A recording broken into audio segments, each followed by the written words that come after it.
Ministre, la parole est à Madame Michèle Peyron pour le groupe La République En Marche. Merci, Monsieur le Président. Il nous est pour tous, je pense, difficile ce matin de prendre la parole face à la crise sanitaire à laquelle notre pays doit faire face. Mais il est de notre responsabilité de parlementaires d'accompagner le gouvernement.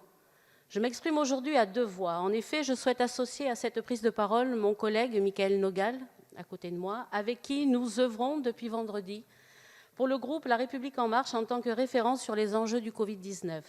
Nous alimentons notamment nos collègues sur tous les enjeux dans leur circonscription. Nous sommes à la disposition de tous. Avant toute autre chose, je tiens à saluer tous les personnels soignants du secteur public, mais aussi du secteur privé, qui donnent sans retenue depuis de nombreux jours.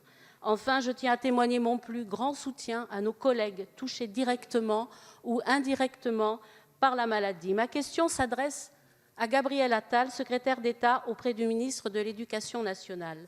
Le président de la République et le Premier ministre ont annoncé différentes mesures pour soutenir notre économie et notamment nos entreprises.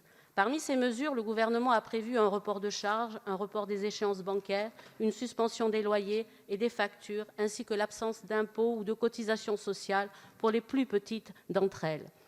Le chômage partiel sera généralisé et l'État garantira à tout salarié dans cette situation 80% de son salaire et 100% s'il est au SMIC.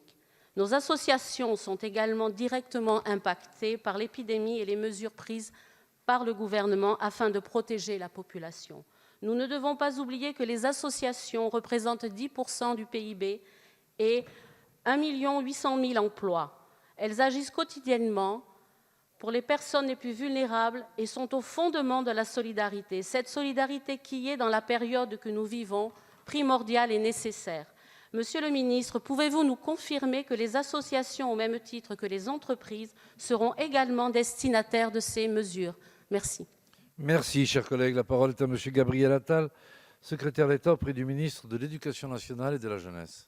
Merci, Monsieur le Président, Mesdames et Messieurs les députés, Madame la députée Michèle Peyron. Le Premier ministre l'a dit tout à l'heure, dans un moment de crise comme celui que nous connaissons, un certain nombre de choses se révèlent. Et moi, ce sur quoi je veux insister, c'est aussi ce qui se révèle depuis quelques jours maintenant, et ce grand besoin et ce grand témoignage de solidarité et de lien qu'expriment les Français, évidemment à 20h en se rendant à leur fenêtre, mais plus globalement en cherchant comment ils peuvent aider et comment ils peuvent être utiles pendant cette crise. Et pour cela, nous avons besoin des associations.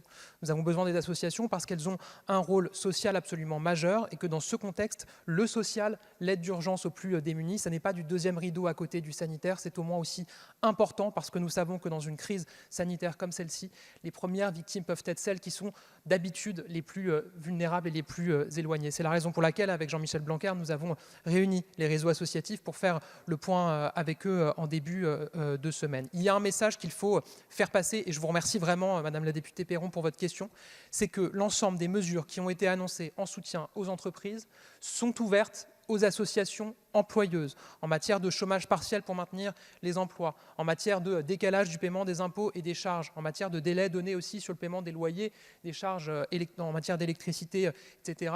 Toutes ces mesures-là sont ouvertes aux associations et j'invite les associations qui se posent des questions à se rendre sur notre site association.gouv.fr pour avoir toutes les informations et tous les contacts pour faire valoir leurs droits. La deuxième chose, c'est que nous avons des associations qui manquent de bras aujourd'hui, il faut le dire. Les Restos du Cœur, un tiers des bénévoles ont plus de 70 ans. Je parle des bénévoles réguliers. Évidemment, ces bénévoles, en ce moment, ils sont confinés chez eux et ils ne peuvent pas sortir faire du bénévolat parce qu'ils sont les plus à risque face à l'épidémie. Il faut donc mobiliser les Français. À la demande du Président de la République et du Premier ministre, nous allons lancer, dans les heures qui viennent, un appel à la mobilisation des Français pour répondre à cette pénurie de bénévoles que nous constatons dans un certain nombre de secteurs absolument vitaux pour beaucoup de Français. Une plateforme va être lancée pour mettre en relation ces associations avec les Français qui le pourront. Et évidemment, je sais que vous serez particulièrement mobilisés pour faire connaître ce dispositif. Je vous remercie. Merci, Monsieur le Ministre. Nous allons terminer cette séance avec une question portant sur le thème de l'éducation.